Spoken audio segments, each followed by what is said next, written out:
My wife doesn't want me to get pregnant through IVF because she doesn't want man's sperm in me, which really confuses me. My name is Emma, and I'm 27 years old. 7 years ago, in Copenhagen, my life changed in ways I could never have imagined. It was a vibrant city, full of life and possibilities, and I was a 20-year-old student, ready to embrace everything it had to offer.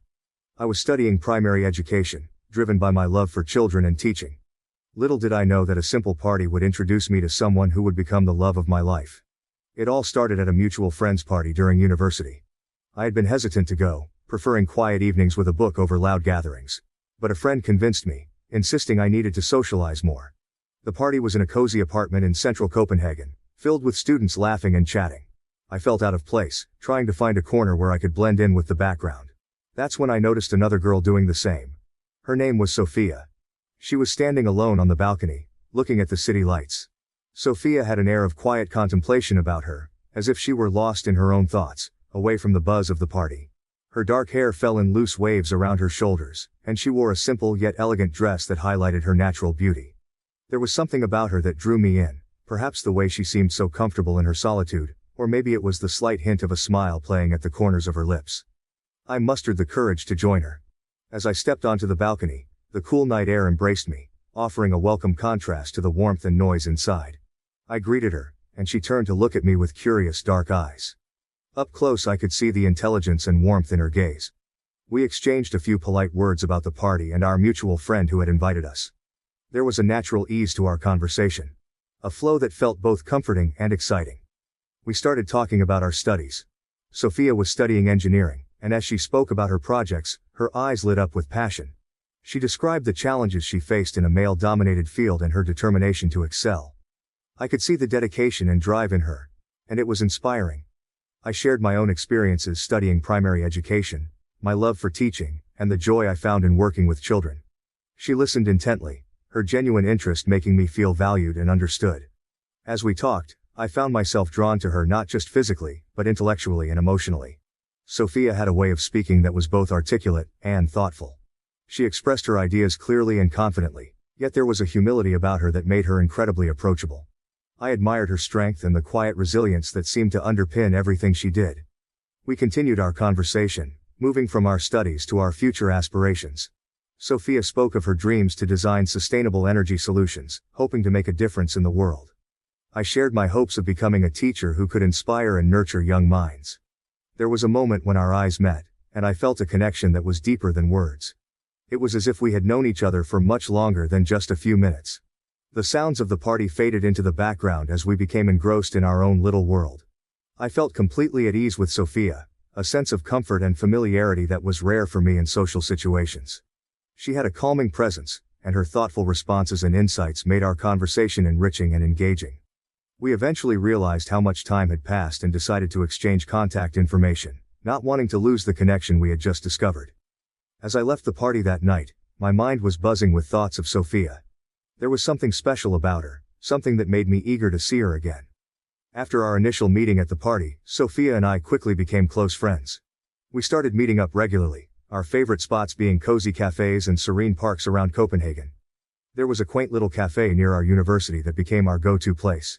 It had an inviting atmosphere with warm lighting, comfortable chairs, and the smell of freshly brewed coffee lingering in the air. We would spend hours there, talking and laughing, losing track of time. Our conversations ranged from light-hearted topics to deeply personal stories. Sofia would share her experiences studying engineering, the challenges she faced as a woman in a male-dominated field, and her dreams of designing sustainable energy solutions. Her passion for her work was infectious, and I admired her determination and drive. I, in turn, talked about my love for teaching, the joys and frustrations of working with children, and my hopes of making a difference in young lives. Sofia listened intently, her genuine interest and encouragement making me feel valued and understood. We also bonded over our shared interests in classic literature and science fiction. We would recommend books to each other, discussing the characters and themes in great detail. There was something incredibly comforting about these shared moments, a sense of connection that went beyond words. As our friendship deepened, I started noticing the small quirks that made Sofia unique. The way she furrowed her brow when she was deep in thought, the soft chuckle that escaped her lips when she found something amusing, and the gentle way she would brush a stray lock of hair behind her ear. Each of these quirks made her more endearing to me. At the same time, Sofia seemed to appreciate my passion for teaching. She often told me how much she admired my dedication and the way I connected with my students. Her compliments meant a lot to me, and I found myself looking forward to our meetups more than anything else. As the months passed, my feelings for Sofia grew stronger. I found myself thinking about her constantly, my heart fluttering whenever we were together. I knew I had fallen in love with her, but the fear of ruining our friendship held me back. I was terrified that confessing my feelings would make things awkward between us, or worse, that she wouldn't feel the same way. One rainy afternoon, we were sitting in our favorite cafe.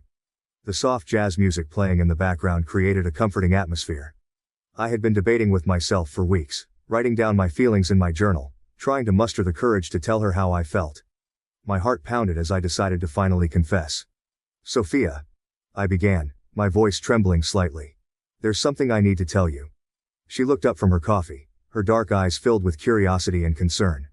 "I've been feeling this way for a while now, and I can't keep it to myself any longer. I love you. More than just a friend." As the words left my lips, a wave of anxiety washed over me. I expected the worst, but to my surprise, Sofia's eyes filled with tears. Not of sadness, but of joy. She reached out and took my hand, her touch sending a shiver down my spine. "I've been feeling the same way," she confessed, her voice soft but steady. "I've been so scared of ruining what we have and of how people might react. But I love you too, Emma." Her words filled me with a mix of relief and overwhelming happiness. We sat there, holding hands, both of us smiling through our tears. In that cozy cafe, surrounded by the warmth and familiarity of our favorite spot, we shared our first kiss. It was a moment of pure connection and happiness, marking the beginning of our romantic relationship. Our journey was far from easy. We faced societal judgments and prejudice. While Copenhagen was a relatively accepting city, there were still instances of discrimination and hostility. Some of our peers made hurtful comments, and there were moments when we felt the weight of societal expectations pressing down on us. However, we found solace in the acceptance of the local LGBT community, attending events and gatherings that made us feel embraced and understood. Family reactions were another hurdle. My family was immediately supportive. My parents especially were overjoyed and threw a small, intimate party to celebrate our love. They had always been open-minded and loving, and their acceptance meant the world to me. Sofia's family, on the other hand, was more reserved. Her mother was particularly concerned about societal judgment, and her father remained silent, needing time to process the news. Sofia's family, on the other hand, was more reserved. When she first came out to them and told them about our relationship, it was met with a mix of silence and concern. Her mother was particularly worried about societal judgment. She expressed fears about how the extended family and their small-town community would react. Her father remained silent, processing the news at his own pace. The first time I met Sofia's parents, I was incredibly nervous. Sofia had prepared me, explaining that they needed time to adjust. Her mother, Ingrid, greeted me politely but with noticeable hesitation. She was cordial but kept a certain distance. It was clear she was struggling with her own preconceptions and concerns about our relationship. Her father, Lars, was quiet, offering a firm handshake but saying very little. Over the following months we made several visits to her parents' home. Each time, I felt like we were slowly chipping away at a wall of discomfort and unfamiliarity. Ingrid would ask me questions about my family and my career plans. There were moments of awkward silence, but I tried to remain open and honest, hoping to show them how much I loved their daughter. The turning point came during one of these visits. We were having dinner, and the conversation turned to future plans. Sofia and I mentioned our hopes of getting married someday.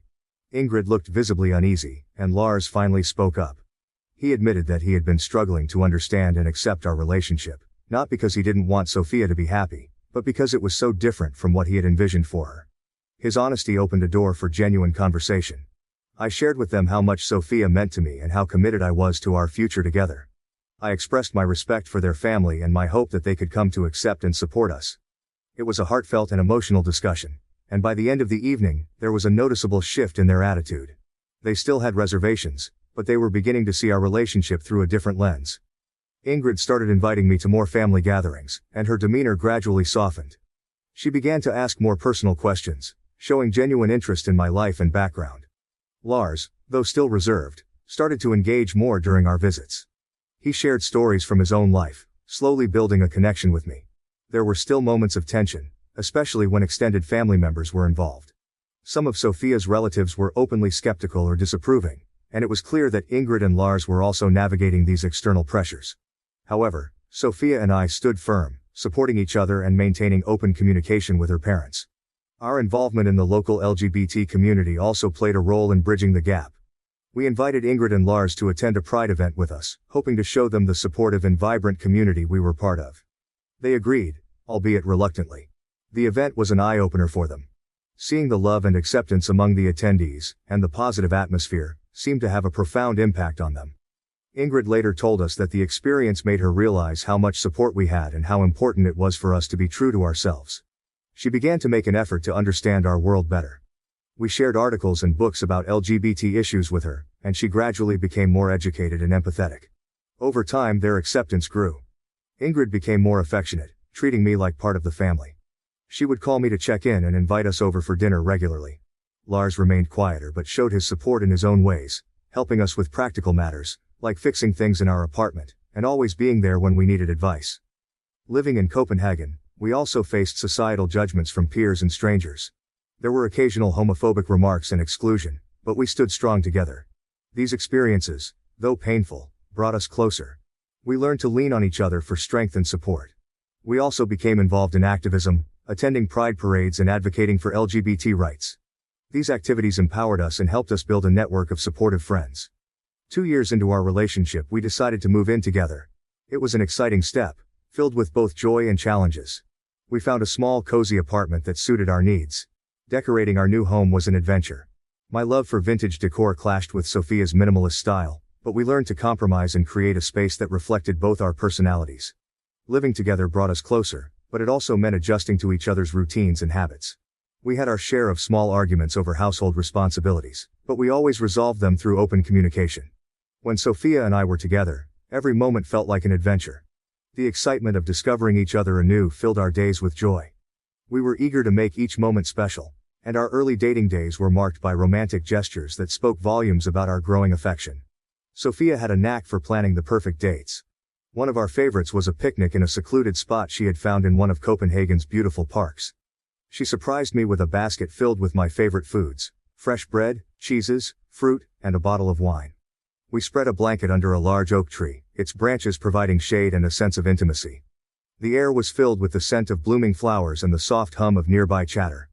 We spent hours talking, laughing, and simply enjoying each other's company. The simplicity of the picnic made it all the more special, a perfect reflection of our blossoming love. Late-night walks became another cherished routine. After a long day, we would meet up and stroll through the quiet streets of Copenhagen, the city lights casting a warm glow on our path. The world seemed to slow down during these walks, giving us the space to connect on a deeper level. We would often end up by the waterfront, watching the moonlight dance on the waves. Sofia would hold my hand, and we would talk about our dreams, our fears, and our hopes for the future.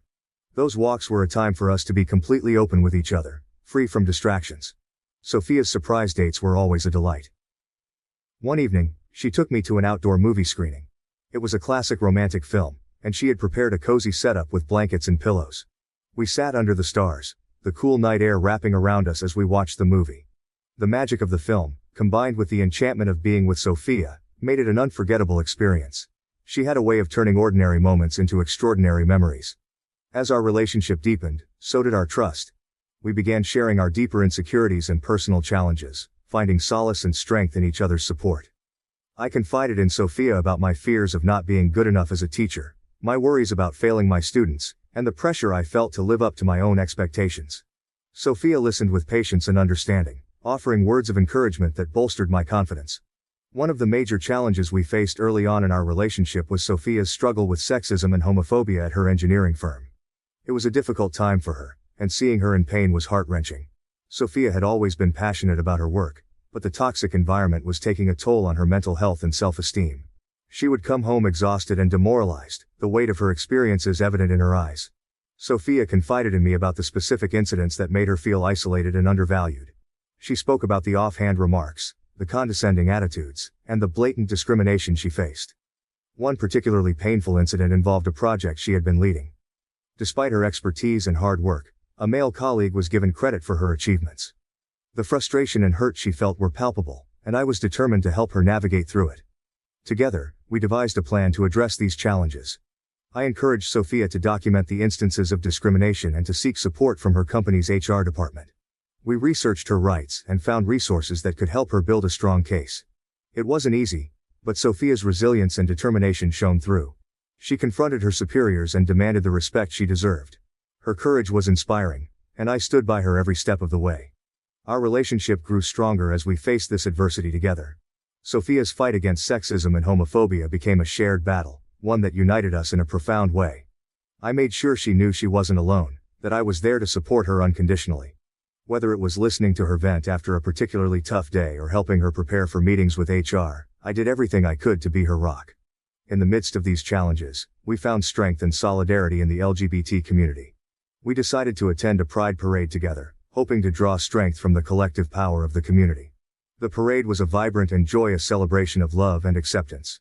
The streets were filled with people of all ages, genders, and backgrounds, united by a common cause. The atmosphere was electric, and the sense of belonging was overwhelming. As we marched together, hand in hand, I felt a renewed sense of hope and determination. The parade was a powerful reminder that we were part of something larger than ourselves, a community that stood together in the face of adversity. Sofia and I cheered, danced, and celebrated our love openly, surrounded by people who understood our struggles and supported our journey. The Pride Parade strengthened our bond and gave us the courage to continue fighting for what was right. It reminded us that we were not alone, that we had allies and a supportive network behind us. The sense of solidarity and empowerment we felt that day carried over into our everyday lives, giving us the strength to face any challenge that came our way. Back in our everyday lives, we continued to support each other through the highs and lows. Sofia's determination and resilience paid off, and she began to see positive changes at work. Her superiors started to recognize her contributions, and she found allies among her colleagues who supported her fight for equality. It was a slow process, but the progress she made was a testament to her strength and perseverance. Our relationship flourished as we navigated these challenges together. The trust and support we built during this time laid a strong foundation for our future. We learned to communicate openly, to lean on each other during tough times, and to celebrate each other's successes. The weekend getaway that Sofia planned was a complete surprise. She had hinted for weeks about a special trip, building my anticipation and curiosity. On the Friday morning of our departure, she packed the car with supplies, and we set off on a drive away from the city's hustle and bustle. The urban landscape gradually gave way to rolling hills and serene countryside, and I felt a sense of peace wash over me as we left the familiar sights behind. After a few hours, we arrived at our destination, a secluded beach. The scene was breathtakingly beautiful, with golden sand stretching out to meet the gentle waves of the sea. It was a private spot, away from the usual tourist trails, offering a perfect escape from the world. Sofia had chosen a location that was not just picturesque but also incredibly peaceful, a place where we could truly relax and enjoy each other's company. We spent the first day exploring the coastline, collecting seashells and swimming in the clear, cool water. Sofia had packed a picnic basket filled with our favorite foods, fresh bread, cheeses, fruit, and a bottle of wine. We spread a blanket under a large oak tree near the beach, enjoying a leisurely meal while the sound of the waves provided a soothing soundtrack.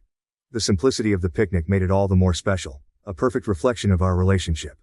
That evening we sat by a campfire, roasting marshmallows and talking about everything and nothing. The stars above us were bright and numerous, and the moon cast a silver glow over the water. The ambiance was magical, and I felt incredibly lucky to be sharing this moment with Sofia. On the last night of our getaway, Sofia suggested we take a walk along the shore. The sun had set, and the sky was a deep indigo, dotted with countless stars. The moonlight reflected off the water, creating a shimmering pathway along the waves. We walked hand in hand, the cool sand beneath our feet, the gentle breeze carrying the scent of the ocean. Sofia led me to a spot where she had laid out a blanket and some pillows, creating a cozy setup for stargazing. We settled down, and she pointed out constellations, sharing stories and myths associated with them. I was entranced by the beauty of the night sky and the thoughtfulness of Sofia's planning. She had always known how to make me feel special and loved, and tonight was no exception. After a while, Sofia told me she had a small surprise for me. She handed me a seashell, its pearly surface glistening in the moonlight. I opened it, expecting to find a simple token or perhaps a note. Instead, nestled inside the shell was a delicate ring, its design intricate and elegant, perfectly capturing Sofia's taste and thoughtfulness. I looked up at Sofia, my heart pounding with surprise and emotion. She took my hands in hers, her eyes filled with love and sincerity. Her voice was steady despite the emotion evident in her eyes as she spoke. "Emma, you mean everything to me. I can't imagine my life without you. You've been my rock, my confidant, and my greatest love. Will you marry me?" Tears of joy streamed down my face as I realized the magnitude of the moment. I felt an overwhelming rush of happiness and love. The world seemed to fade away, leaving just the two of us in that perfect magical moment. I could see the depth of her feelings in her eyes, and I knew without a doubt that this was where I belonged. "Yes," I said, my voice trembling with emotion. "Yes, Sofia, I will marry you." The relief and joy on Sofia's face mirrored my own.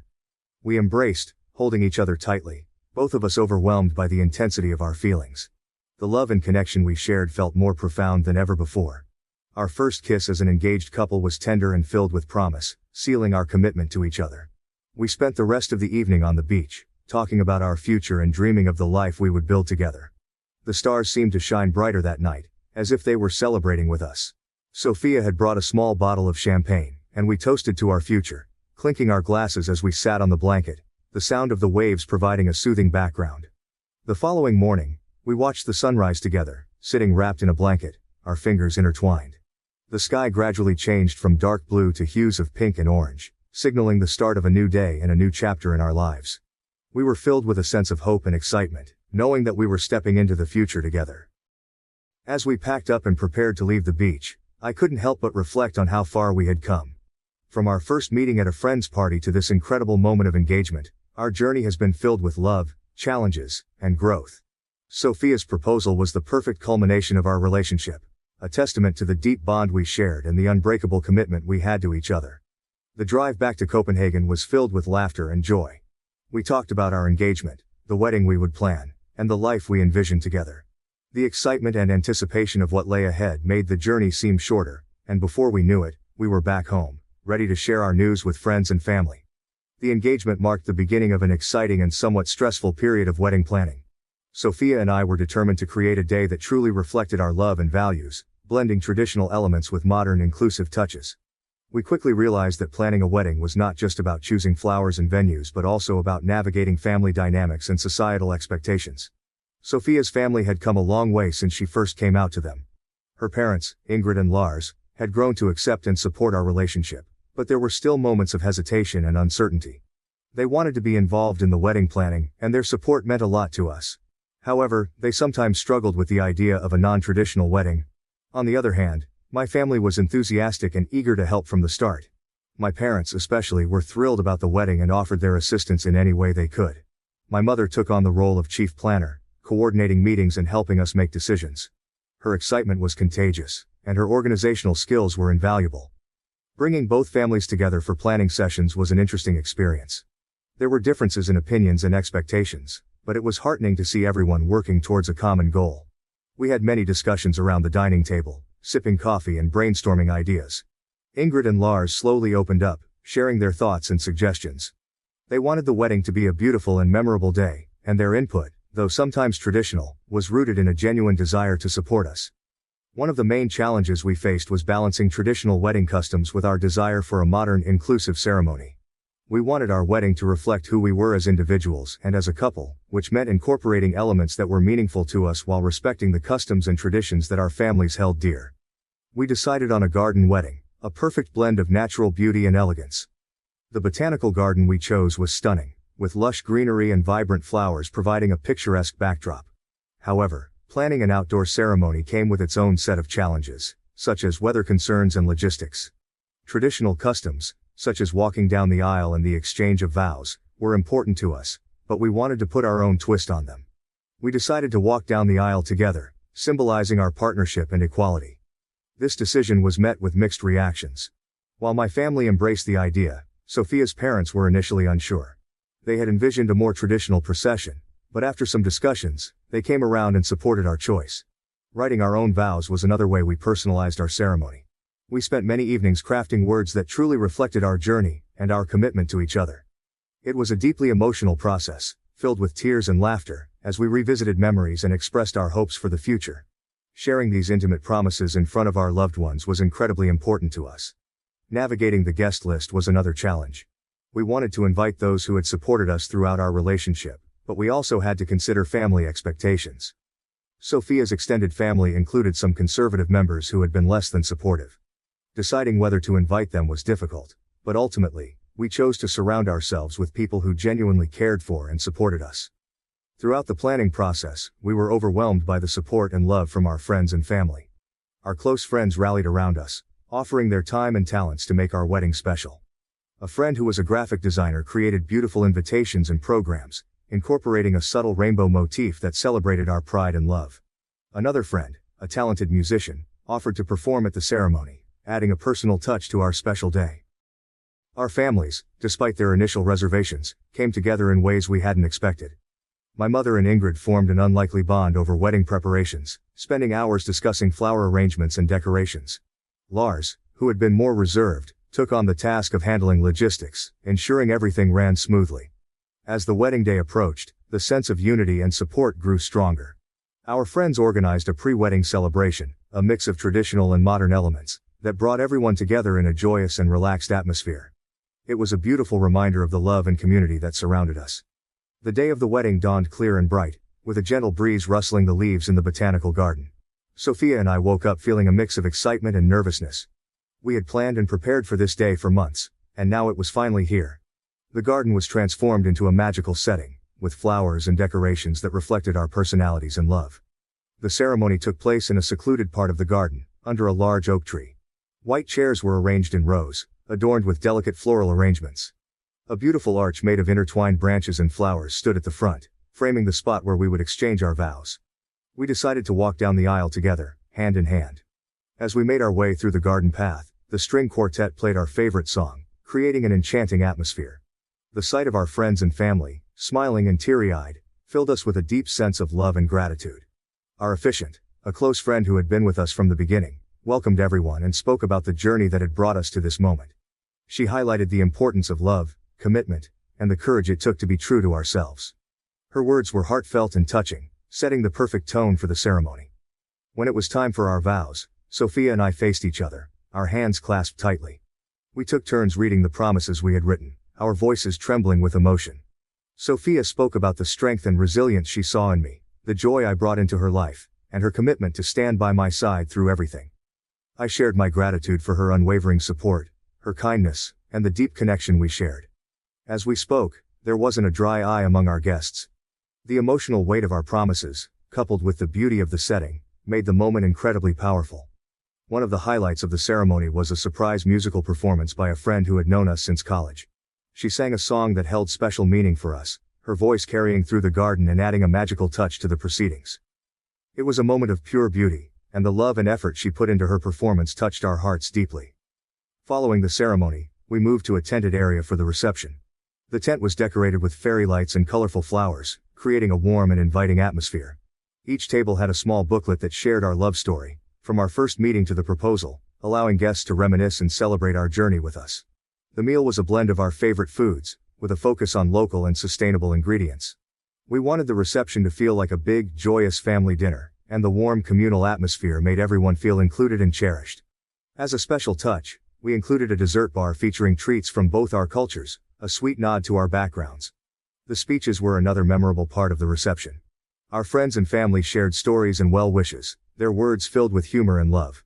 A close friend, who had been there since the beginning of our relationship, gave a particularly moving speech that had everyone laughing and crying in equal measure. Their words were a beautiful reminder of the journey we had taken and the support we had along the way. Dancing under the stars was a magical experience. We had hired a DJ who played a mix of our favorite songs, and the dance floor was never empty. We shared our first dance as a married couple to a song that held special meaning for us, and as we moved together, it felt like the world melted away, leaving just the two of us in that perfect moment.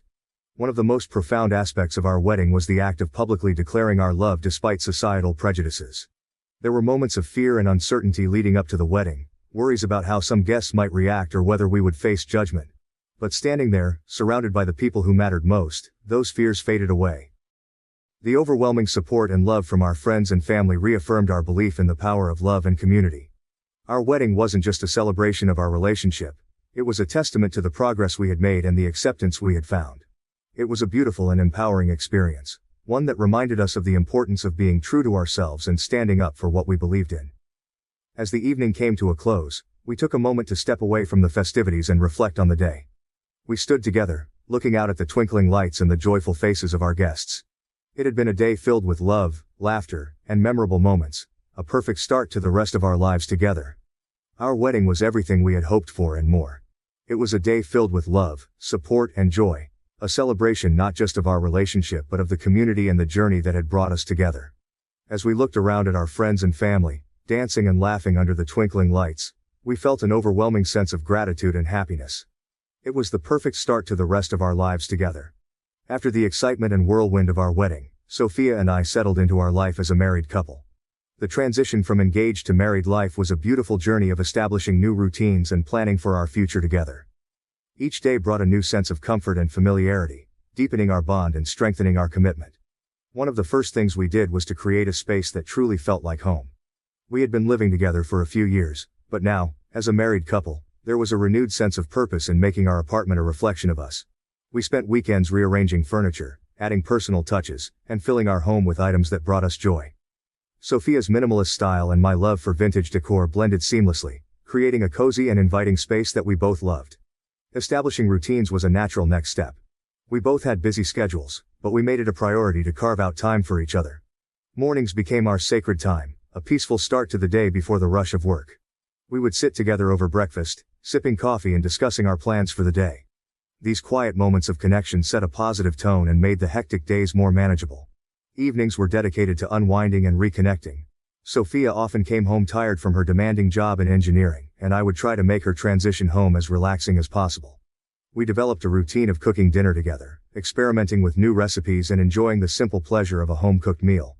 Cooking became a shared activity that allowed us to bond and de-stress. We would chat about our day, sharing both the highlights and the challenges. Weekends were our time to explore and have fun. We loved discovering new parts of Copenhagen, visiting museums, parks, and cafes. We also made it a point to continue with our late-night walks, a tradition that had started early in our relationship. These walks were a way for us to stay connected, to talk about our dreams and plans, and to simply enjoy each other's company. As we settled into our married life, our careers also began to flourish. Sofia's dedication and hard work at her engineering firm did not go unnoticed. Despite the challenges she faced early on, she persevered and made significant strides in her field. Her resilience and expertise earned her the respect of her colleagues and superiors. One of the most significant milestones was when Sofia was promoted to a senior engineering position. The promotion was a recognition of her technical skills, leadership abilities, and the innovative projects she had spearheaded. It was a well-deserved achievement, and I was incredibly proud of her. The promotion also brought new responsibilities and challenges, but Sofia faced them with her characteristic determination and grace. With her new role, Sofia's work schedule became even more demanding. There were late nights and occasional weekends at the office, but we made it work. We communicated openly about our needs and supported each other through the busy times. Sofia's promotion also meant a better financial situation for us, allowing us to save more for our future goals. Meanwhile, my career as a primary school teacher was also reaching new heights. I had always been passionate about teaching, and my dedication to my students was unwavering. The recognition came when I was awarded Teacher of the Year at my school. It was an honor that filled me with immense pride and gratitude. The award was a testament to my hard work and the positive impact I had on my students. It was a reminder of why I loved teaching and the difference I could make in young lives. The award also brought new opportunities, including an invitation to speak at educational conferences and the chance to mentor new teachers. Balancing our successful careers with our personal life required effort and commitment. We made it a priority to celebrate each other's achievements and to support one another during challenging times. When Sofia had a big presentation or a critical project deadline, I would make sure to be extra supportive, taking on more household responsibilities and providing emotional encouragement. Similarly, when I was preparing for a conference or dealing with a particularly tough school day, Sofia was there to lift my spirits and offer her unwavering support. With our careers on solid ground, we began to think more seriously about our future. We had always talked about the possibility of starting a family, and now that we were married and more established, those conversations became more concrete. We explored different options, including adoption and surrogacy, and had many heartfelt discussions about what would be best for us. We also set financial goals, creating a plan to save for a house. While we loved our apartment, we dreamed of having a home with more space and a garden where we could enjoy outdoor activities. We started a savings fund and carefully managed our finances to make this dream a reality. Travel was another shared passion, and we made a list of places we wanted to visit together. From exploring the historic cities of Europe to relaxing on tropical beaches, our travel plans were a way to create lasting memories and experience new adventures. We scheduled annual vacations, making sure to take time off from our busy schedules to recharge and reconnect. Our involvement in the LGBT community also remained an important part of our lives. We continued to participate in Pride events, advocate for LGBT rights, and support local organizations. Our commitment to the community was a source of strength and pride, and we were determined to give back and make a positive impact. Of course, life wasn't without its challenges. There were moments of stress and tension, times when the demands of work and personal life felt overwhelming. We faced misunderstandings and disagreements, but our strong foundation of communication and trust helped us navigate these rough patches. One particular challenge was managing the expectations of our extended families. While our parents were supportive, there were still moments of tension, especially during holidays and family gatherings. Balancing time between both families and managing differing opinions required patience and understanding. We made it a point to communicate openly with our families, setting boundaries when necessary and ensuring that our relationship remained a priority. Another challenge was dealing with societal prejudices. Despite the progress that had been made, there were still instances of discrimination and bias. Whether it was insensitive comments or more overt acts of homophobia, these experiences were painful. However, we faced them together, finding strength in each other and in our community. Through it all, our love and commitment to each other only grew stronger. We learned to navigate life's ups and downs as a team, supporting each other and celebrating our successes together. Our shared experiences, both good and challenging, deepened our connection and reinforced the foundation of our relationship. One of the most profound lessons we learned was the importance of making time for each other. Despite our busy schedules, we prioritize our relationship, making sure to have regular date nights and moments of connection. Whether it was a weekend getaway, a simple dinner at home, or a spontaneous adventure, these moments were essential in keeping our relationship strong and vibrant. We also continued to nurture our individual passions and interests. Sofia pursued further studies in sustainable engineering, attending workshops and conferences to stay at the forefront of her field. I took on new projects at school, developing innovative teaching methods and collaborating with colleagues to enhance the educational experience for our students. Our journey as a married couple was filled with love, growth, and endless possibilities. We faced challenges with resilience and embraced opportunities with enthusiasm. The routines we established, the milestones we achieved, and the dreams we pursued were all part of the beautiful tapestry of our life together. After a few years of settling into married life, Sofia and I began to seriously discuss the idea of starting a family. It was a topic we had touched upon many times before, but now it felt like the right time to delve deeper. We spent countless nights lying in bed, imagining our home filled with the laughter and chaos of children. The idea of becoming parents excited and terrified us in equal measure. Our conversations were filled with dreams and hopes. We talked about the kind of parents we wanted to be, the values we hoped to instill in our children, and the adventures we would have as a family. Sofia imagined teaching our children about science and engineering, fostering their curiosity and creativity. I envisioned reading bedtime stories and planning educational outings, nurturing their love for learning. As we delved deeper into our discussions, we realized that there were many practical considerations to address. We needed to explore the various options available to us as a same-sex couple. Adoption, surrogacy, and IVF were all possibilities, each with its own set of challenges and rewards. We began our research by attending seminars and informational sessions. There were numerous organizations and support groups dedicated to helping LGBT couples navigate the process of starting a family. We met with doctors, legal experts, and other couples who had gone through similar journeys. These meetings were incredibly informative and provided us with a wealth of knowledge and resources. Adoption was one of the first options we considered. We attended several adoption seminars and met with agencies that specialized in placing children with same-sex couples. The idea of providing a loving home for a child in need was deeply appealing to both of us. However, the process was long and complex, involving extensive paperwork, background checks, and a waiting period that could stretch for years. We also learned that there were legal hurdles to navigate, especially when adopting internationally. Surrogacy was another option we explored. We met with several surrogacy agencies and spoke with surrogates who had helped other couples fulfill their dreams of parenthood.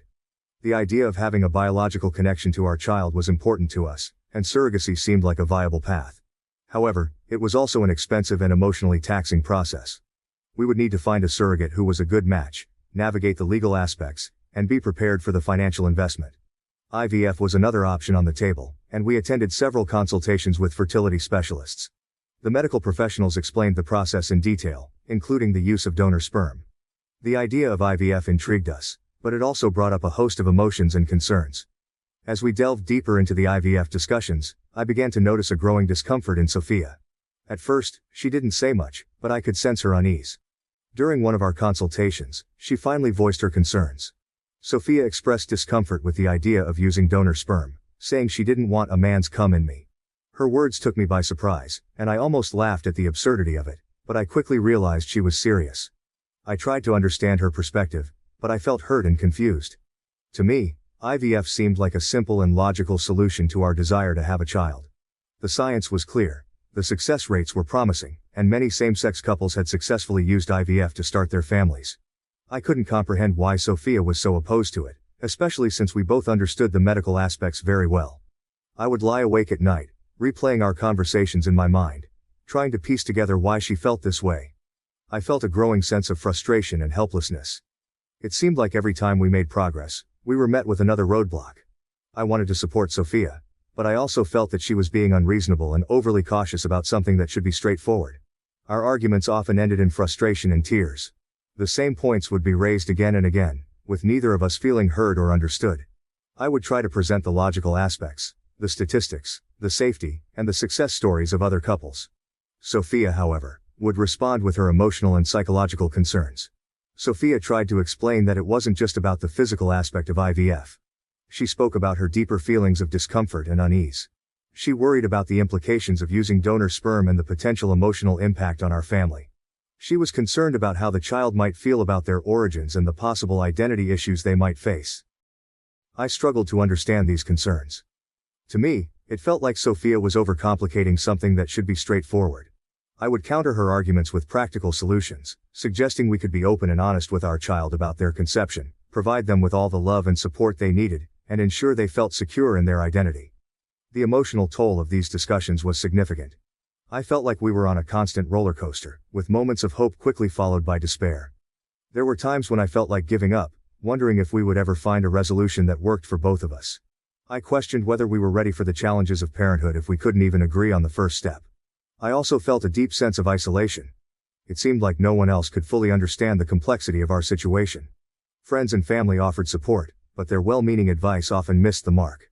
They didn't grasp the intricacies of our emotional and psychological struggles, and their suggestions sometimes felt dismissive of Sofia's concerns. During one particularly intense argument, Sofia broke down and shared more about her fears. She felt like the process of IVF was invasive and that it imposed traditional gender roles on our relationship.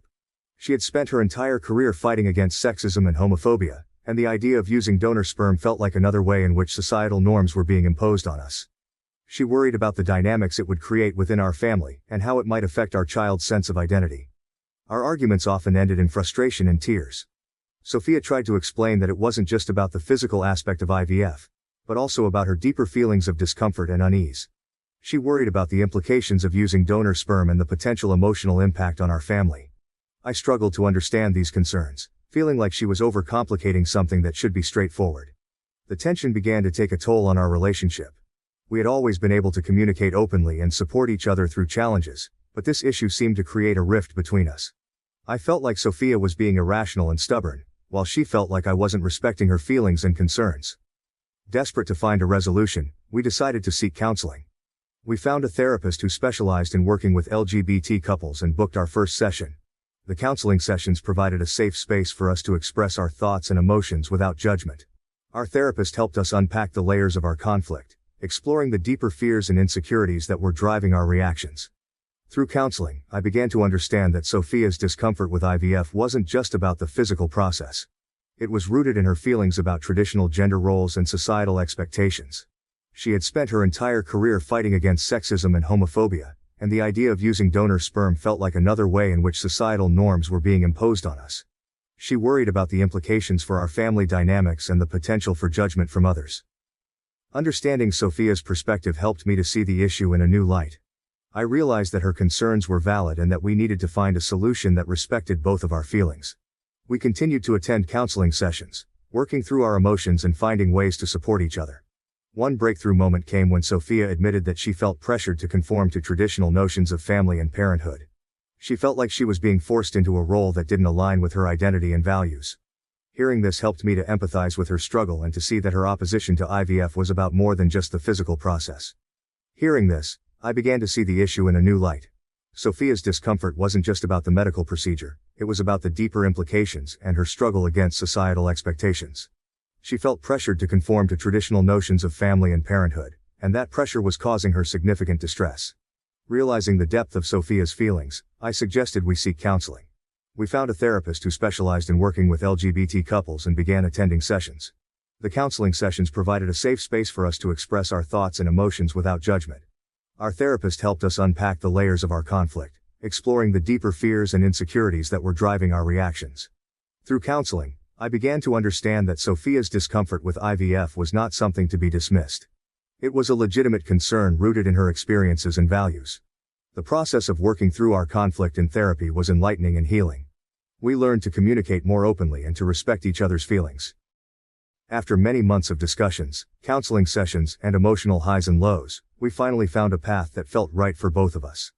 We decided to pursue surrogacy using both of our eggs and a known sperm donor. This approach allowed us to have a biological connection to our child while respecting Sofia's discomfort with traditional IVF. The decision brought a sense of relief and renewed hope. We felt that we had found a solution that honored our individual needs and our shared vision for our family. We began the process by reaching out to a close friend who had previously expressed a willingness to be a sperm donor. His name was Mark, a longtime friend from our university days. Mark had always been supportive of our relationship and understood the unique challenges we faced. We invited him over for dinner, intending to discuss our hopes and concerns openly. The dinner was filled with nervous anticipation. As we settled into the cozy ambiance of our living room, we explained our decision to pursue surrogacy and why we felt Mark would be the ideal donor. We emphasized that his role would be more than just a donor. He would be part of our extended family, playing a significant role in our child's life. We discussed our hopes for the future and the kind of relationship we envisioned him having with our child. Mark listened intently, nodding thoughtfully as we spoke. He then shared his thoughts, expressing his admiration for our courage and commitment. He agreed to help us in our journey to parenthood, stating that he felt honored to be part of something so meaningful. His support and understanding were incredibly reassuring, and it felt like a significant step forward in our journey. With Mark on board, our next step was to find a surrogate. We worked with a surrogacy agency that specialized in matching couples with surrogates who shared their values and vision. The agency was known for its rigorous selection process, ensuring that surrogates were well-informed, healthy, and genuinely committed to helping couples achieve their dreams of parenthood. Our case manager, Sarah, guided us through the process. She provided profiles of potential surrogates, each with detailed information about their backgrounds, motivations, and health. We spent countless hours reviewing these profiles, hoping to find someone who resonated with us. After several interviews, we found a wonderful surrogate named Laura. Meeting Laura for the first time was a heartwarming experience. She had a warm smile and an easygoing demeanor that immediately put us at ease. Laura shared her reasons for becoming a surrogate, explaining that she wanted to help couples like us, because she believed in the importance of family and wanted to give the gift of parenthood to those who couldn't achieve it on their own. We felt an instant connection with Laura. She was kind, empathetic, and genuinely excited to help us bring our child into the world. We spent several meetings discussing our expectations, hopes, and concerns. Laura's openness and sincerity reassured us that she was the right person to join us on this journey. The legal and medical aspects of surrogacy were complex, but we navigated them with the support of our agency and legal advisors. The first step was to create a detailed surrogacy agreement that outlined everyone's rights and responsibilities. This agreement was crucial to ensure that all parties were protected and that there was a clear understanding of the process. Our legal advisor, Emily, was experienced in surrogacy law and guided us through the intricacies of the agreement. We discussed every aspect in detail, from medical procedures to financial arrangements, to the involvement of the surrogate in our child's life. The goal was to create a comprehensive document that addressed all potential scenarios and ensured that everyone felt secure and respected. However, our sense of anticipation and joy was abruptly disrupted by our parents' reactions when we shared our plans with them. We had expected some questions and perhaps a bit of discomfort given their traditional views, but nothing could have prepared us for the intensity of their opposition.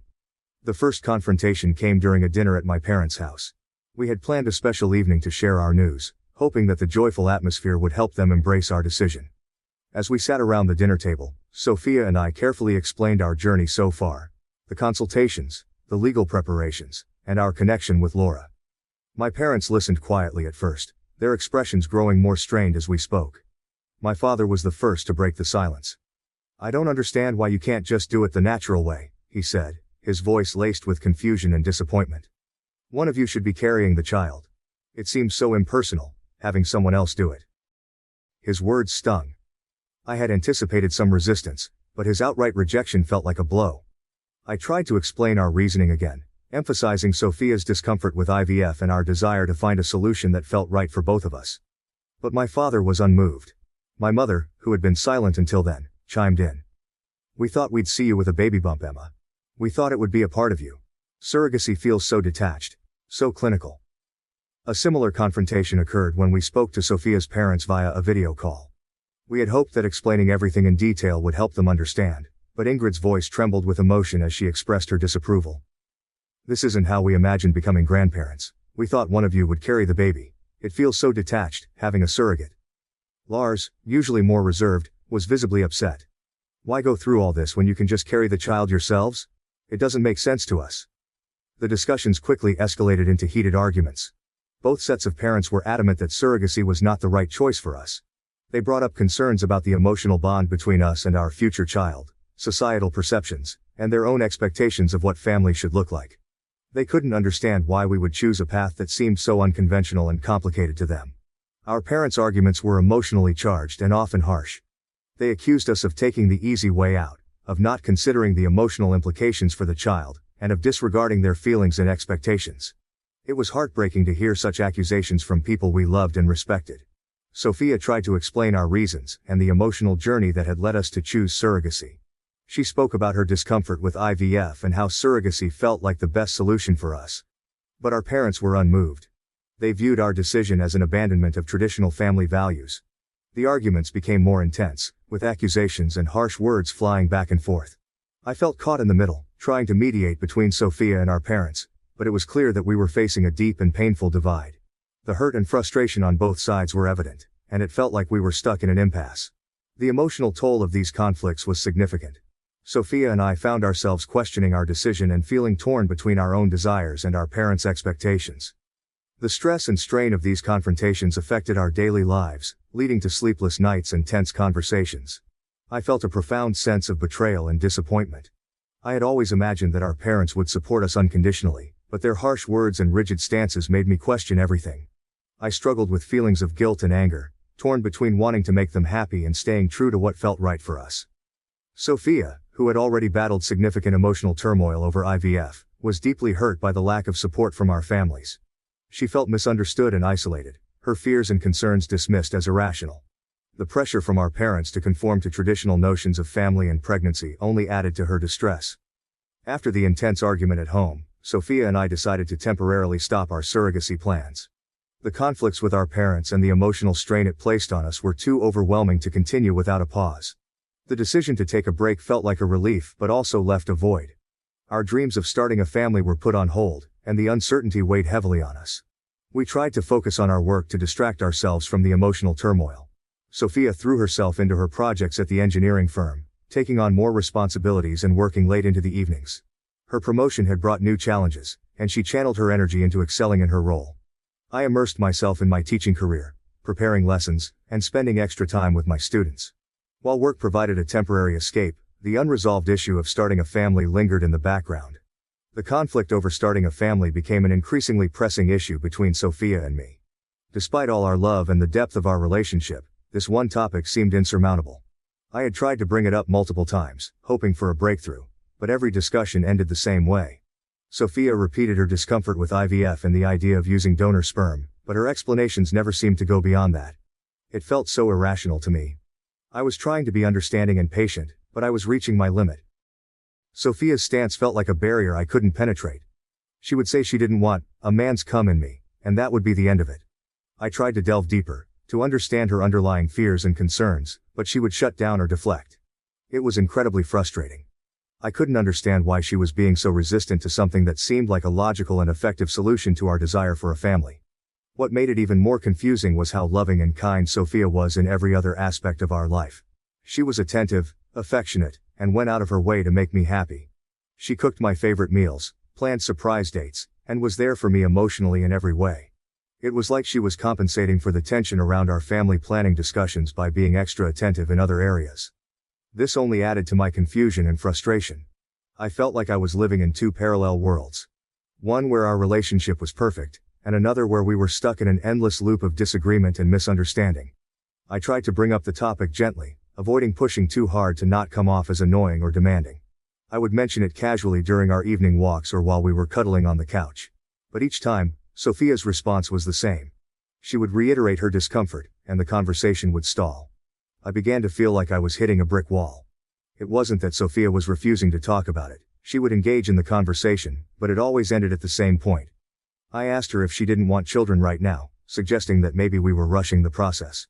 I wanted to reassure her that we didn't have to make any decisions immediately, and that we could take our time. But Sofia insisted that she did want children. Her words and her actions were at odds, and I couldn't reconcile the two. The emotional toll of this unresolved conflict was heavy. I loved Sofia deeply and wanted to understand her, but I felt shut out. I was in a state of constant confusion and frustration. Every time I tried to make sense of her feelings, I ended up more baffled. It was as if she was keeping a part of herself locked away, and no matter how hard I tried, I couldn't reach it. Sofia's kindness and affection made it even harder. She was doing everything she could to show her love for me, but it felt like a distraction from the real issue. I appreciated her efforts, but it didn't solve the problem. Instead, it made me feel guilty for pushing her on the subject of children. I wondered if I was being unreasonable or if I was missing something important. I found myself questioning everything. Did Sofia really want children, or was she just saying that to avoid disappointing me? Was there something deeper that she wasn't sharing? I knew her so well, yet in this one crucial aspect, I felt like I didn't know her at all. It was a painful realization. The persistent disagreement with Sofia and my own feelings of inadequacy led to a period of intense self-doubt and reflection. I spent countless hours thinking about our situation, trying to understand Sofia's perspective while grappling with my own emotions. I questioned whether I was being unreasonable or if there was something more I could do to bridge the gap between us. Sharing my feelings with others was a challenge. I wanted to talk to my friends and family about the conflict, but I was afraid of offending anyone or making the situation worse. I felt trapped between my desire to resolve the issue and my fear of causing more pain. The weight of the unresolved conflict was a constant burden, and I often found myself lying awake at night, consumed by worry and uncertainty. Work became my refuge during this difficult time. I threw myself into my teaching career with renewed vigor, finding solace in the familiar routines and the joy of working with my students.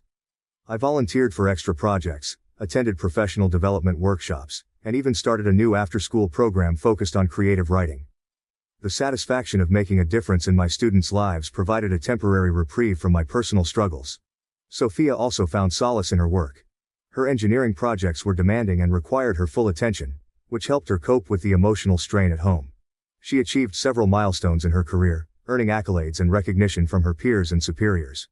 While her professional success was gratifying, it also highlighted the growing distance between us as we each dealt with our personal pain in different ways. Despite my best efforts to cope and find a resolution, the conflict between Sofia and me remained unresolved. The surrogacy plans that had once filled us with hope and excitement now seemed like a distant dream. Our relationship, once so strong and resilient, was strained to its breaking point. Sofia's persistence in maintaining her opinion on IVF was both admirable and frustrating. I admired her for standing by her beliefs and values, but I also felt deeply hurt that she couldn't compromise. My feelings of helplessness and inadequacy grew stronger, and I began to question whether our relationship could survive this level of conflict. As I continued to grapple with these emotions, I realized that part of my struggle was rooted in my own expectations and desires. I had always envisioned a future where we could have a child and create a loving family together. The reality of our situation, with all its complexities and challenges, was far from that ideal. Sitting at my desk late at night, the room illuminated only by the soft glow of my desk lamp, my thoughts are as dim and uncertain as our future seems to be. My mind is a whirlpool of questions, swirling endlessly without finding any solid answers. How did we get to this point? When did our mutual dreams start to feel like battlegrounds? The issue of having a child, once a shared dream filled with hope and excitement, has become a source of division and discord. It feels like we're both holding pieces of a puzzle that no longer fit together. I love Sofia deeply, more than I ever thought possible. Our relationship has always been built on a foundation of mutual respect, understanding, and unwavering support. Yet now, I find myself questioning everything. I wonder how I should navigate this delicate issue of starting a family without disappointing my parents, who have their own expectations and dreams for us, and without further fraying the bond between Sofia and me. I find myself trapped in a cycle of guilt and frustration. I feel guilty for wanting something that causes Sofia so much pain, and frustrated that we can't find a way to move forward together. My parents' expectations add another layer of complexity to the situation. They have their own dreams for us, dreams that include a grandchild. I don't want to disappoint them, But I also don't want to force Sofia into a situation that makes her uncomfortable. The house is silent, save for the occasional creak of the floorboards. Sofia is asleep in the next room, and I envy her ability to find some semblance of peace, even if only in sleep. I wish I could quiet my mind long enough to find some clarity. To see a way through this darkness. I love Sofia more than words can express.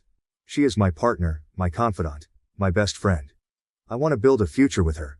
A future that includes the laughter and chaos of children. But I also want her to feel safe and respected. To know that her feelings and fears are valid. As I sit there, the quiet of the night pressing in around me, I wonder how we can mend this rift. How can we find a solution that honors both of our needs and desires? Sofia and Emma's story is a deeply moving and multifaceted narrative that offers valuable lessons on relationships, love, and the challenges of starting a family. Their journey underscores the importance of understanding, empathy, and communication in overcoming personal and societal obstacles. Here are some profound lessons drawn from their experiences. One of the central lessons from Sofia and Emma's journey is the power of empathy and understanding in relationships. Initially, Emma struggled to comprehend Sofia's discomfort with IVF. To her, the procedure seemed like a logical solution to their desire for a child.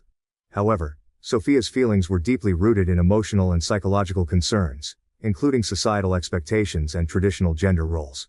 Emma's journey to understanding Sofia's perspective underscores the necessity of approaching conflicts in relationships with empathy.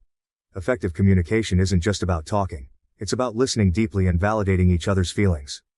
By seeking to understand Sofia's deeper fears and insecurities, Emma learned to appreciate her partner's perspective, which was crucial in finding a path forward. This lesson teaches us that empathy is a critical component of any relationship. Taking the time to truly understand a partner's feelings and concerns can help bridge gaps and resolve conflicts that may seem insurmountable. It's not enough to merely acknowledge a partner's discomfort. One must delve deeper to understand the root causes and address them compassionately. Another significant lesson from their story is the challenge of balancing family expectations with personal values and desires.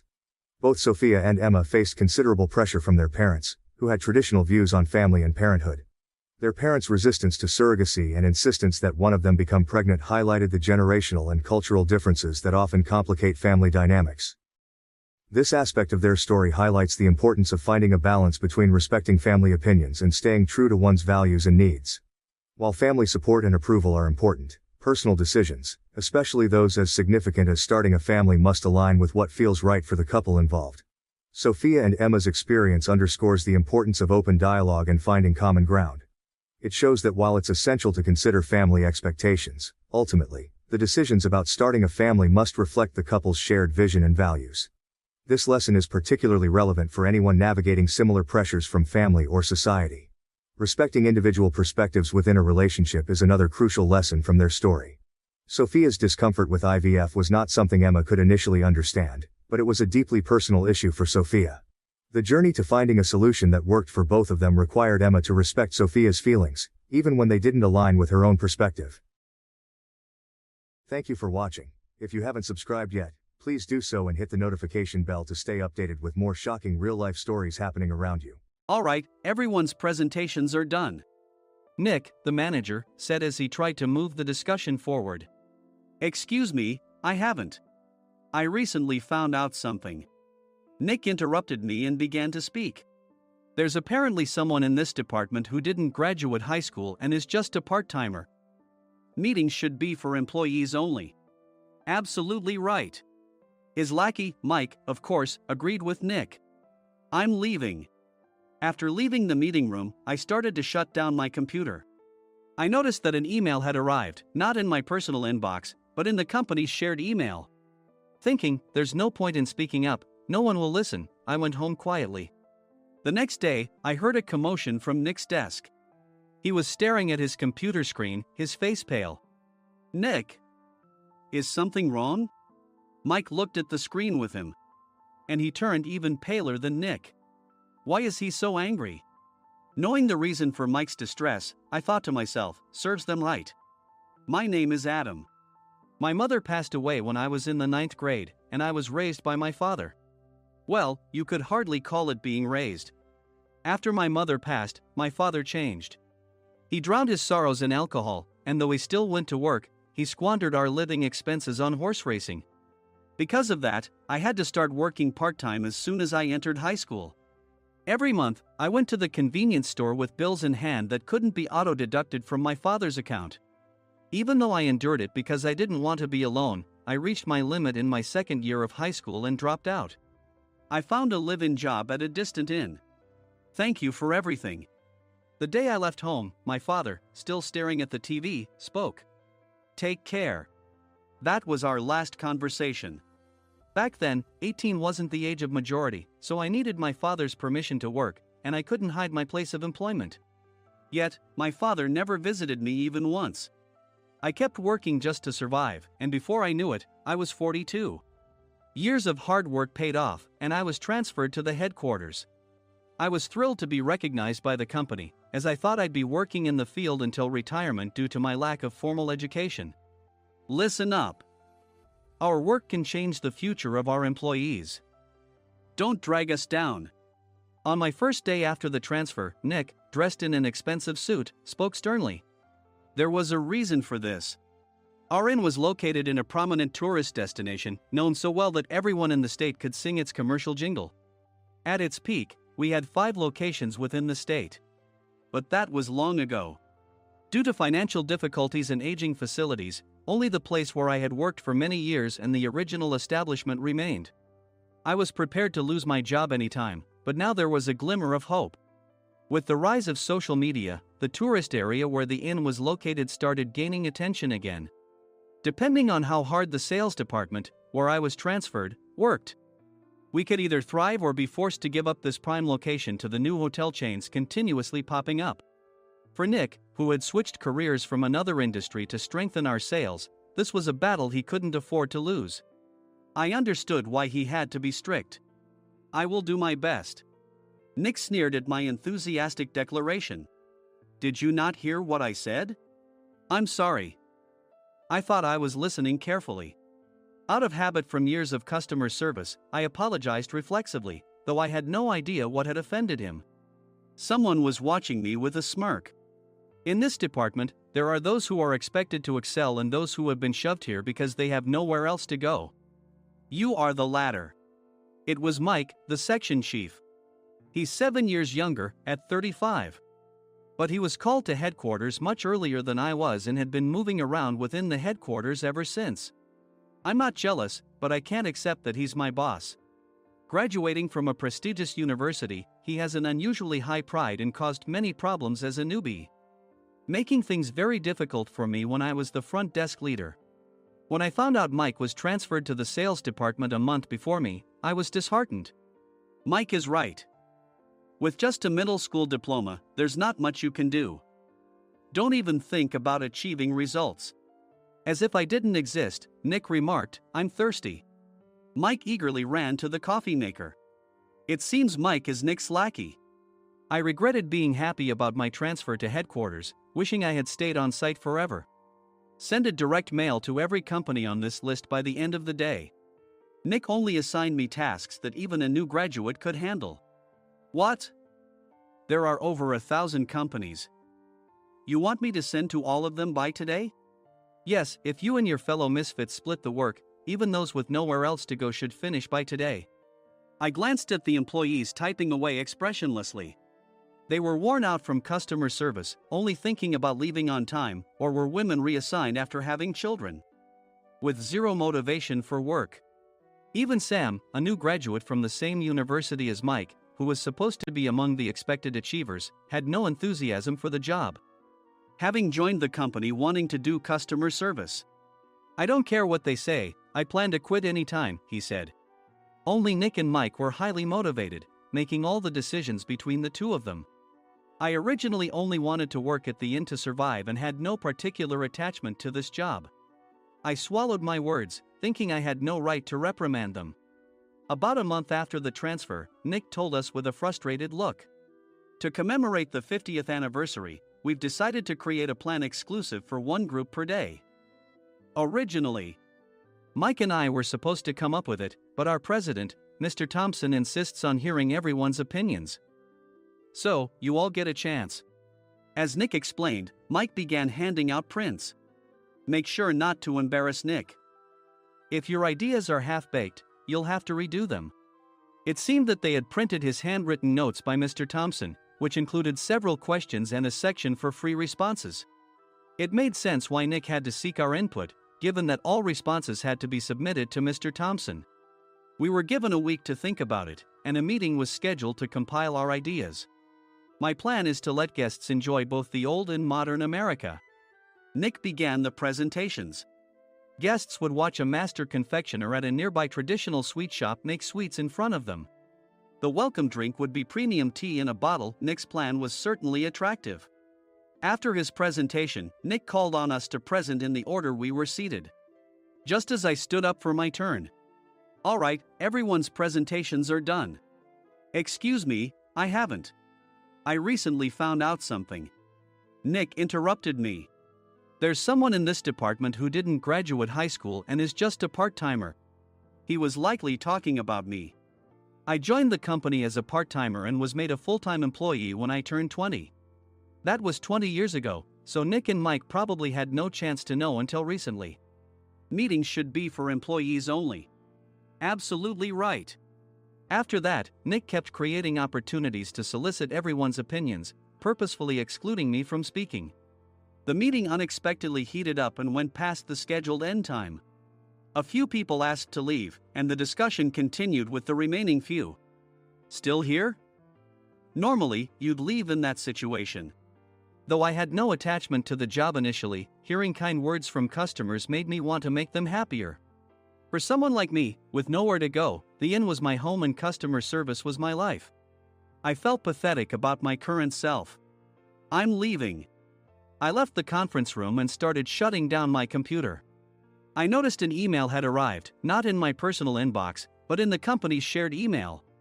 Thinking no one would listen to what I had to say anyway, I quietly went home. The next day, while preparing the DM as instructed, I heard a commotion from Nick's desk. In his haste to stand up, he hit his knee on the desk. He stared at his computer screen, his face pale. "Nick! What's wrong?" Mike, thinking he should be the first to rush over, approached Nick while still wearing his coat. He peered at the screen with Nick. And he turned even paler than Nick. Why is he so angry? Who is responsible for this company? Nick, more irritated than ever, asked, and Mike answered without checking. Probably Sam. Sam wasn't there because he was attending a morning training session for new hires. Nick gave up on getting angry and returned his gaze to the screen. They were looking at an email that arrived right after the end of the working day yesterday. Apparently, no one, including me, had checked it before leaving. The email was from a large company that used us for their annual employee trips. The president and executives of that company also frequently used our services personally. President of the company, Mr. Mason himself had declared that neither he nor his company would ever use our services again. Well, some companies cancel their employee trips or stop using our services due to financial struggles. Let's just move on. Mike kept wiping the sweat from his forehead with a handkerchief. Knowing why Mike was so agitated, I quietly watched their interaction. Do you know how much revenue we get from that company? We can find other guests to fill the rooms, but we'll lose the banquet costs, gift shop revenue, rental car fees, and more. Moreover, the gifts were supposed to be prepared by the traditional confectionery shop involved in Nick's proposed plan. If it's known that we incurred such a huge loss at this critical time, Nick's position in the company would be jeopardized. Nick took a deep breath, seemingly trying to calm himself. All right, Mike. Go to New York right now and apologize to Mr. Mason. What? You're coming with me, right? I have urgent work to do. I trust you, which is why I'm entrusting this to you. Please. Mike, believing Nick's sincerity, agreed with a determined look on his face, saying, yes. That's Nick for you. Even if Mike went to apologize, Nick would shift all the blame onto him if the client didn't change their mind. Well, it was Mike's fault to begin with, so it served him right. About 3 hours later, Sam answered a call from somewhere and repeatedly apologized, saying, I'm very sorry. Everyone watched to see what was happening. After ending the call, he informed Nick with a weary tone. When Mike arrived at the client's company, he only made things worse, further infuriating Mr. Mason. He was demanding, get his boss here immediately. It was no wonder Sam was exhausted, dealing with such a call right after returning from training. What is that idiot doing? Alright, Adam, you're coming with me. If sacrificing Mike didn't work, then I must be next. Normally, I'd want to refuse at all costs, but I saw an opportunity in this situation. If I can be of assistance, I'd be happy to join you. I obediently followed Nick, and we flew to New York. When we introduced ourselves at the reception, it became clear how serious the situation was, as the receptionist personally escorted us to the president's office. Angry voices leaked through the door, making both Nick and me uneasy. Excuse me. I'm Nick, the supervisor. I understand my subordinate has caused you trouble, and I deeply apologize. Nick, with his experience in the corporate world, knew enough to offer an apology before excuses. However, his customer service skills left much to be desired. I sighed as I saw Mike trembling like a small dog in the corner of the room. What kind of training are you giving your subordinates? Mr. Mason glared at Nick with a red face. The intensity of his gaze made even Nick take a step back. Regrettably, I joined this company only 2 years ago and was unaware of Mike's issues. I should have identified his shortcomings sooner. Indeed. I should have realized sooner. No sensible person would come to apologize and then give a lengthy presentation on the drawbacks of not using their in. Nick froze, his mouth slightly open. Suspecting the worst, I picked up the documents that had fallen to the floor. It seemed Mike hastily prepared these documents on the plane, listing the disadvantages. Disadvantage 1: if you change the venue for the company trip, employees might suspect it's for cost-cutting reasons, leading to a negative impression. Reading it aloud half-jokingly, Nick snatched the papers from my hand and checked the contents with a furious expression. Among the stack of documents was a receipt from a nearby convenience store's copy machine. I felt a pang of dread, hoping he hadn't shown the receipt as well. What do you think he said when I asked what kind of nerve he had to do this? I'm very sorry. Faced with the dire situation, Nick must have thought there was nothing left to do but apologize.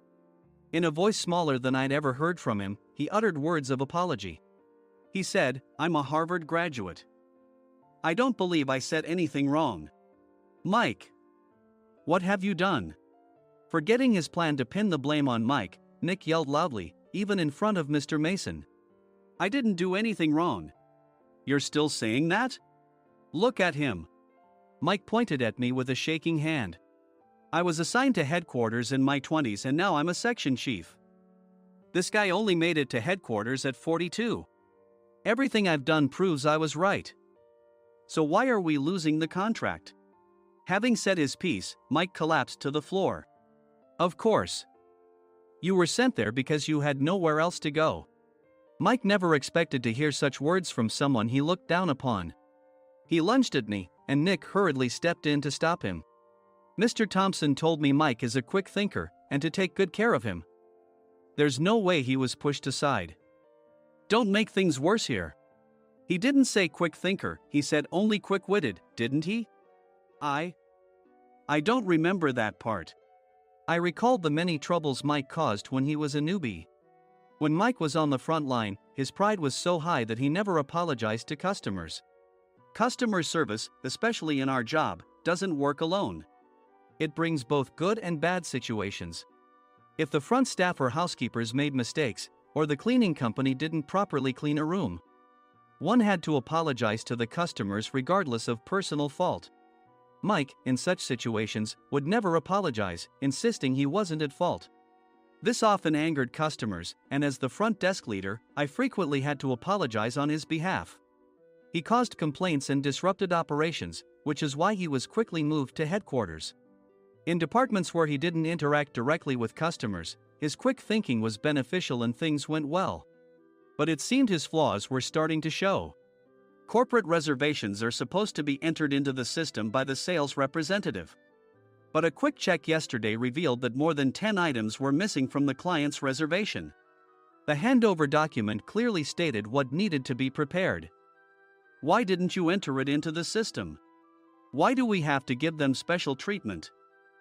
Filling rooms near the banquet hall, setting up all the food in advance. Specifying the brand of wine, they're too demanding. No wonder he always angered customers, I thought, feeling a headache coming on. Grouping them in rooms near the banquet hall is for our benefit too. It makes it easier for the staff to set up beds and serve breakfast since everyone's schedule is synchronized. As for the other requests, Mr. Mason suggested them to lighten our load. I didn't know that. Nick finally seemed to realize that Mike was the one who had angered the client. What did you say to them?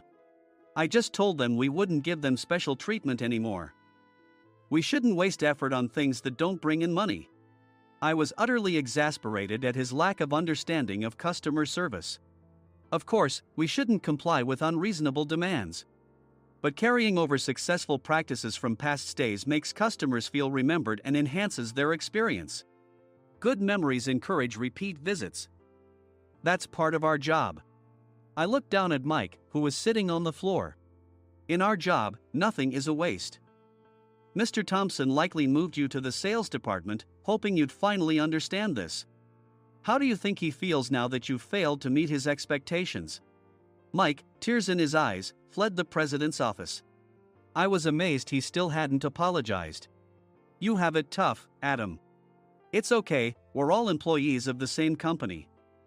I deeply apologize for this disrespectful incident. Especially after all the care you've shown us.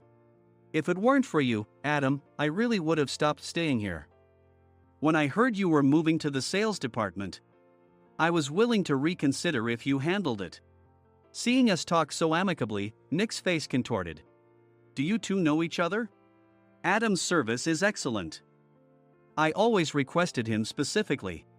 Normally, we don't accept specific staff requests, but we made an exception for Mr. Mason, adjusting my shifts accordingly. He had personally stayed at our hotel just before my transfer, and during casual conversation, I mentioned, I'm moving to the sales department soon. If I hadn't told him then, things could have been much worse. Please continue to take care of us. I look forward to it. On the return flight, Nick awkwardly offered me a can of beer. It's still working hours. Of course, I had no intention of forgiving him for a single beer. Nick might try to pin everything on Mike and avoid any consequences. While pondering this, a startling fact came to light. Nick, the tea bottles for the plan have arrived. I handed Nick a bottle labeled with our inn's name. They look good. What are you talking about? These are plastic bottles. I had assumed we would use the trendy, high-end bottling tea. But what arrived were ordinary plastic bottles of tea with customized labels. The only unique aspect was the label, which had the inn's name, making it look customized. Upon further investigation, I discovered that a substantial amount of money was set to be paid to the tea company. It was priced like bottling tea. Does this plastic bottle really cost $100 each? The tea inside is specially blended for us. The extra cost is for that. Wouldn't it be better to use another tea company? Or is there a specific reason we must use this one? As Nick continued to make excuses, I showed him a printed email. I informed the tea company's president, Mr. Mitchell, that we discovered irregular payments and he confessed. He said you two were high school classmates and planned to split the extra money. That idiot. Why did he confess? That's not important. You should worry about yourself, this could turn into a police matter. Opening the bottle cap, I suggested. How about calming down with this tea?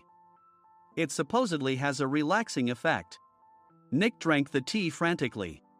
In the following days, decisions were made about their fates. Mike was reassigned to the General Affairs Department, with no chance of transfer or promotion, as per Mr. Thompson's orders. As for Nick, since the payment to the tea company hadn't yet been made, he narrowly avoided legal trouble.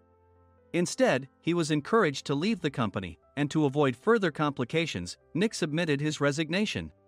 Rumor has it that connections between HR departments have made it difficult for him to find new employment.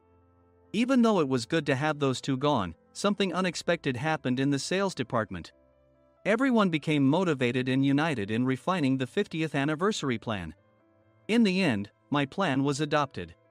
We collaborated with the Tourist Information Center to provide personalized guides. The plan, tailored to the number of guests, was truly special for the 50th anniversary. Hey, is Adam's family coming to stay? I immediately booked that special plan for my family. Sam noticed it on the reservation list and quickly picked up on it. Yes, I'm inviting my father. That's great. I might invite my parents too. I lacked the courage to face my father just as Adam. But here, with the confidence Mr. Mason praised, I felt ready. The 50th anniversary plan was a perfect opportunity to reconnect with my father. I hoped to bring back the days when we could laugh together as we once did.